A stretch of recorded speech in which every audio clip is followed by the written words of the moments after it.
या देवी सर्वभूतेषु मां शक्तिरूपेण संस्थिता नमस्तस्यै नमस्तस्यै नमस्तस्यै नमो नमः। जय माता दी। प्रिय भक्तजनों, आप सभी को आषाढ़ माह के गुप्त नवरात्रि की हार्दिक शुभकामनाएं। माँ दुर्गा की कृपा आप और आपके समस्त परिवार पर सदैव बनी रहे। प्रिय भक्तजनों, आज हम इस वीडियो में गुप्त नवरात्रि महाविद्या माता काली की कथा सुनेंगे। नवरात्रि का व्रत जो कि हर वर्ष 4 बार मनाया जाता है, 2 गुप्त नवरात्रि के रूप में और 2 प्राकट्य नवरात्रि के रूप में।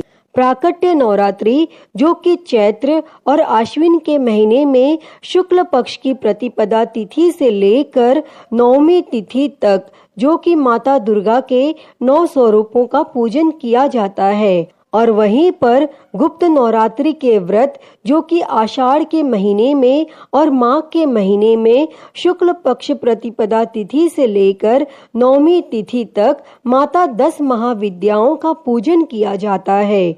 और जो भी भक्त सच्ची श्रद्धा के साथ, नियम और निष्ठा के साथ गुप्त नवरात्रि का व्रत करते हैं, उनके सभी प्रकार के दुख और कष्ट दूर हो जाते हैं तथा माता महाविद्या की कृपा से सभी प्रकार के सुख और समृद्धि की प्राप्ति होती है। गुप्त नवरात्रि के पहले दिन जो कि माता महाकाली का पूजन किया जाता है। 10 महाविद्याओं में माता काली जो कि प्रथम रूप है। माता काली जी का स्वरूप अत्यंत ही विकराल, अभयंकारी और मंगलकारी है। माता काली का यह स्वरूप असुरों का नाश करने वाला है। यदि कोई व्यक्ति गुप्त नवरात्रि के दौरान माता काली की पूजा करते हैं तो उनके ऊपर सामने आई आसुरी शक्तियों का कोई असर नहीं होता। माता काली की पूजा करने वाले व्यक्तियों को रूप, यश और जय की प्राप्ति होती है। समस्त सांसारिक बाधाएं खत्म हो जाती है। माता काली ने चंड मुंड का संहार किया था, इसीलिए इन्हें चामुंडा के नाम से भी जाना जाता है।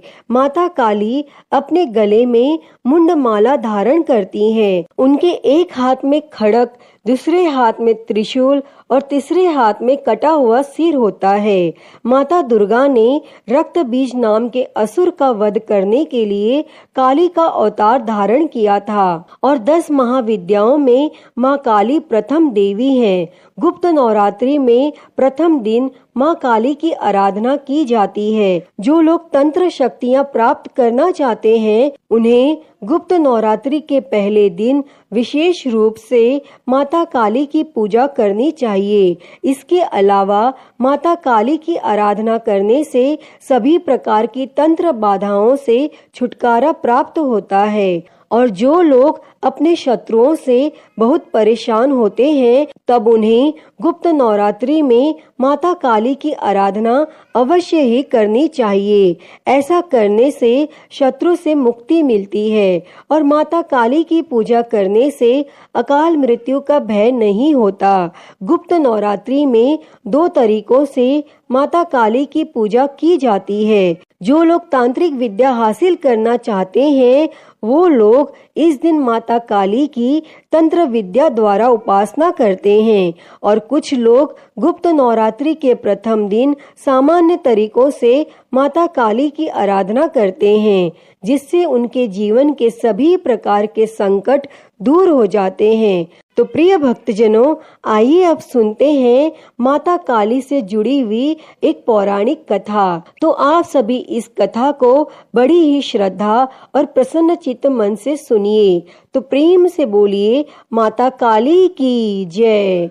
पौराणिक कथा के अनुसार एक बार दारुक नामक एक राक्षस ने ब्रह्मा जी को प्रसन्न करके उनसे वरदान प्राप्त कर देवताओं और ब्राह्मणों को प्रताड़ित किया और स्वर्ग लोक पर कब्जा कर लिया, जिसके बाद सभी देवता भगवान विष्णु और ब्रह्मा जी के पास गए और ब्रह्मा जी ने देवताओं को बताया कि इस दुष्ट का संहार एक स्त्री ही कर सकती है। जिसके बाद सभी देवता भगवान शिव के पास गए और उन्होंने भगवान शिव को सभी बात बतलाई। जिसके बाद भगवान शंकर ने माता पार्वती की ओर देखा और माता पार्वती इस पर मुस्कुराई और अपना एक अंश भगवान शिव में प्रवाहित कर दिया और जिसके बाद भगवान शिव के कंठ से उस अंश ने अपना आकार धारण किया और फिर भगवान शिव ने अपना तीसरा नेत्र खोल दिया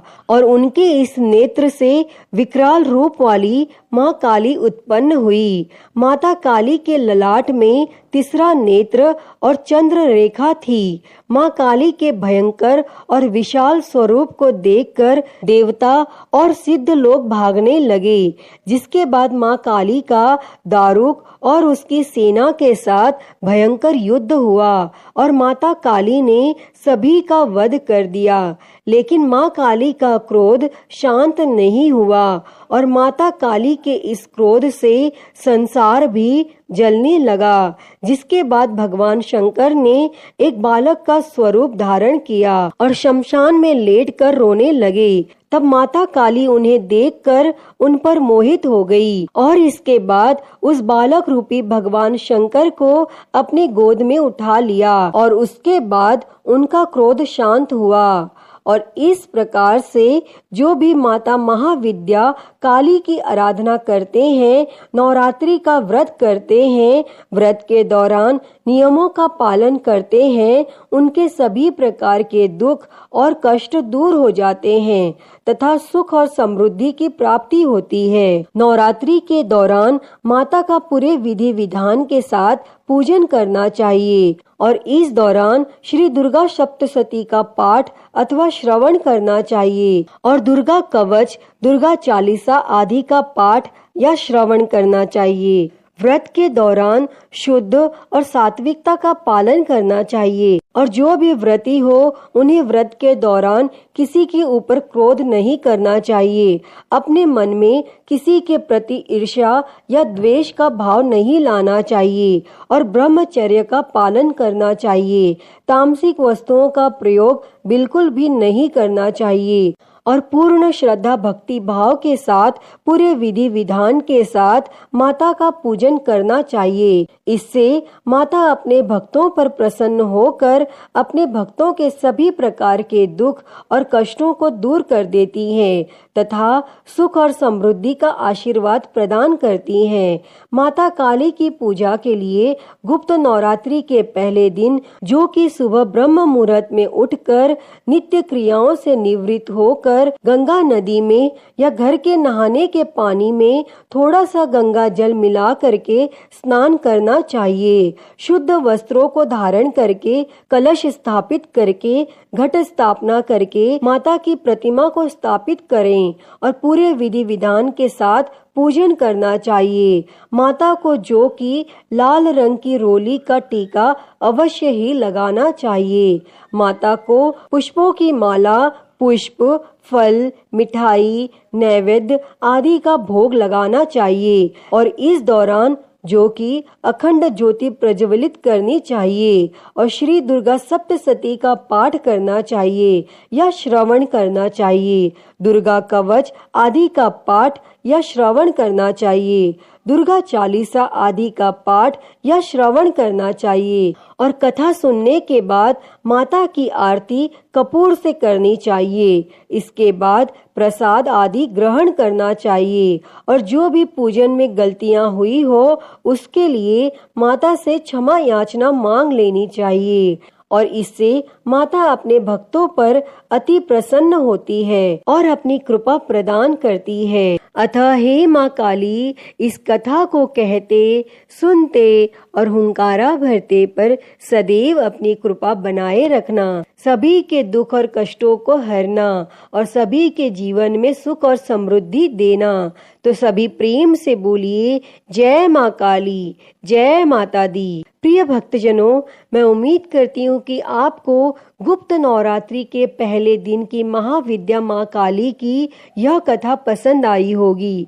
और अगर वीडियो अच्छी लगी हो तो इसे लाइक करें, ज़्यादा से ज़्यादा शेयर करें और कमेंट बॉक्स में जय माँ काली लिखना ना भूलें।